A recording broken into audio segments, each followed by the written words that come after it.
সম্মানীয় প্রধান অতিথি, আমন্ত্রিত বিশেষ অতিথি, শিক্ষক শিক্ষিকাবৃন্দ, প্রিয় ছাত্রী ও সমাজের সামনে উপবিষ্ট আমাদের সুধী মণ্ডলী, সবাইকে জানাই আমার শুভেচ্ছা।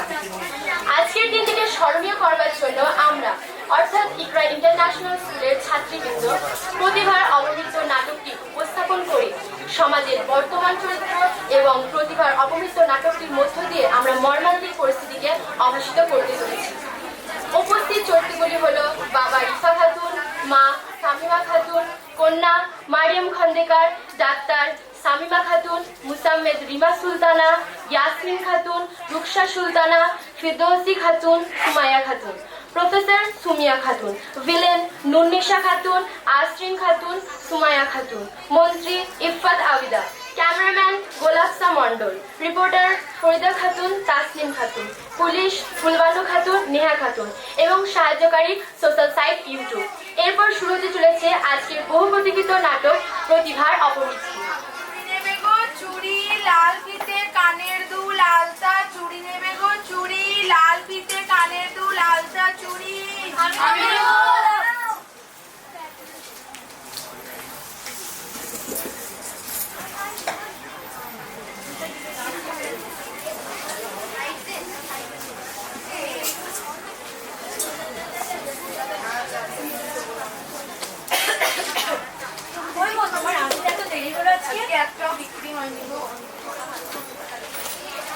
বিক্রি হয়নি মানে বাড়িতে চাল ডাল আলু কিছুই নেই, তুমি বলছো বিক্রি হয়নি? সারাদিন টই টই টই টই করে ঘুরে বেড়েছে, এখন বলছে বিক্রি হয়নি। তোমার জন্য মনে হচ্ছে আমাকে পথে বসতে হবে।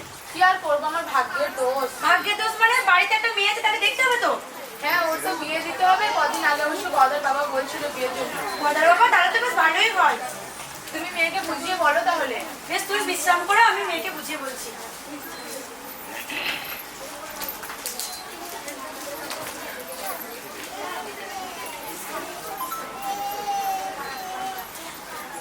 জবা, এ জবা। মেয়ের প্রবেশ। মা মা বাবা এসেছে। শোন না মা, তোর সাথে একটা কথা ছিল আমার। হ্যাঁ মা বলো। তোর বাবা না তোর বিয়ে ঠিক করেছে পাশে পাড়া গদার সাথে। বিয়ে? না মা না, আমি বিয়ে করতে চাই না। আমি এখনো বড়ই হলাম না। এর আগেই তোমরা আমার ভবিষ্যতের কথা বিচার করে দিচ্ছ মা। আমি বেঁচে থাকতে চাই মা। আমার কসম, আমি কখনো তোমাদের বিরক্ত করব না মা। খাওয়ার পর যখন তোমরা বসে থাকবে, আমি রান্নাঘরে গিয়ে সব বাসন ধুয়ে দেবো মা। মা এরকম করো না মা। আর স্কুলের ফিজের চিন্তা করছো মা? স্কুলের ফিজের চিন্তা করো না। আমি টিউশন পড়িয়ে নিজেই ফিজ মিটিয়ে দেওয়ার চেষ্টা করবো মা। মা এরকম করো না মা। দেখ মা, আমাদের বাড়ির অবস্থা তোকে দেখবে কে?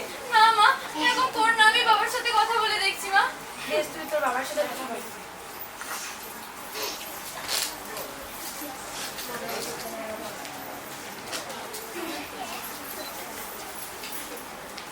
বাবার কাছে মেয়ের প্রবেশ। বাবা বাবা বাবা বাবা বাবা, আমি বিয়ে করতে চাই না বাবা। বিয়ে করতে চাস না মানে? বাবা আমি পড়াশোনা করতে চাই। আমি পড়াশোনা করে ডক্টর হতে চাই। আমি নিজের পায়ে দাঁড়াতে চাই বাবা। তোর পা না আমি এখনই ভেঙে দিই। চুপ থাক, তোর ভাগ্য ভালো তোকে ছোটবেলায় গলা টিপে মেরে দিইনি। না বাবা এরকম করো না বাবা, এরকম করো না বাবা। আমার কথা একটু বোঝো বাবা। না বাবা না।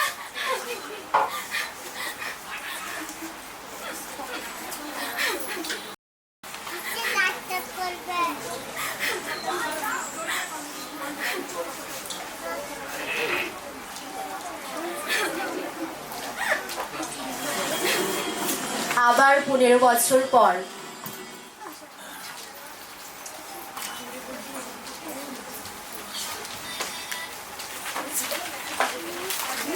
যদি কেউ নিজের লক্ষ্য স্থির রেখে এগিয়ে চলে, তাহলে তারা তার লক্ষ্যে পৌঁছে একদিন সফল হবে।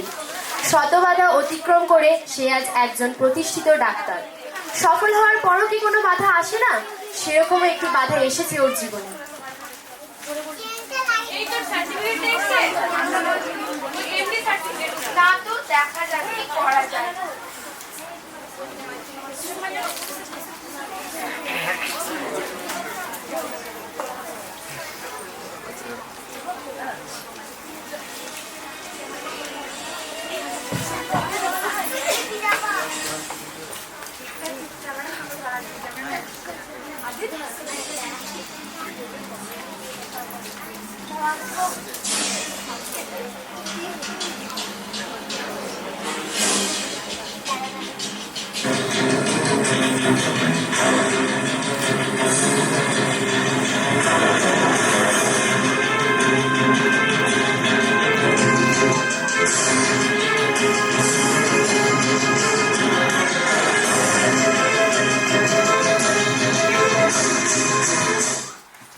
আটাত্তরতম স্বাধীনতার পরেও আমরা সবাই কি সত্যিই স্বাধীন?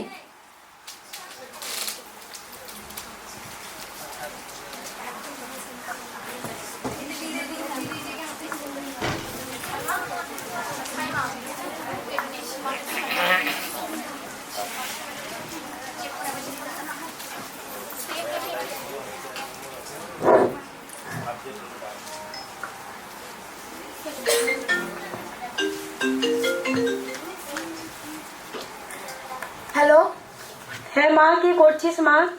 কি আর সারাদিন ডিউটি করে এতই ক্লান্ত, একবার রাউন্ড দিয়ে এসে আমি এবার রেস্ট নেবো। তুমি কি করছো মা? এই তো সোনা মা, ঘুমাবো। বেশ, তুই রেস্ট নে, রাখছি। ঠিক আছে মা।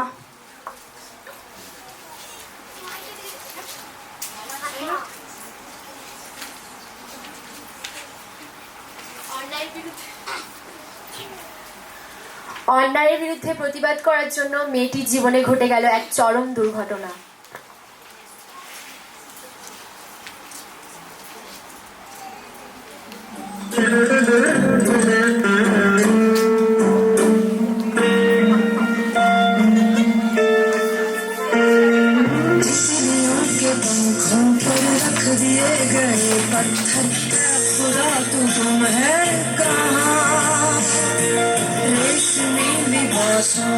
चीरते हैं कुछ खंजर है खुदा तो तुम है कहाँ?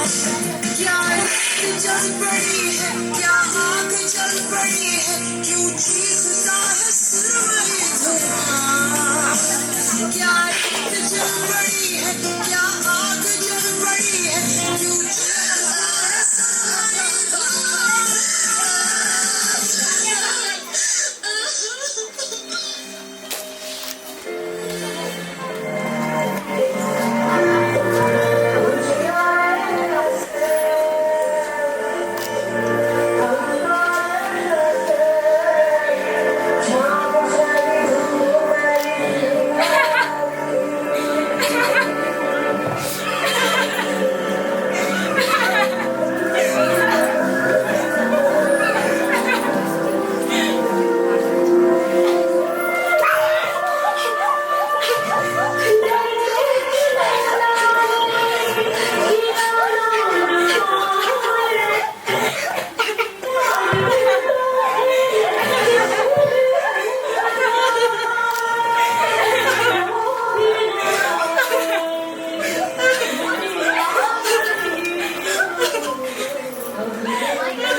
একবিংশ শতকে আজকের দিনে পৃথিবী জ্ঞান বিজ্ঞানের টেকনোলজি উন্নত হওয়া সত্ত্বেও কঠিন সমস্যার মধ্য দিয়ে যখন একটা মেয়ে সফলতা অর্জন করে এবং সফলতার অন্তিম পর্যায়ে পৌঁছে যাবার পর কেন তাকে হারিয়ে যেতে হয়?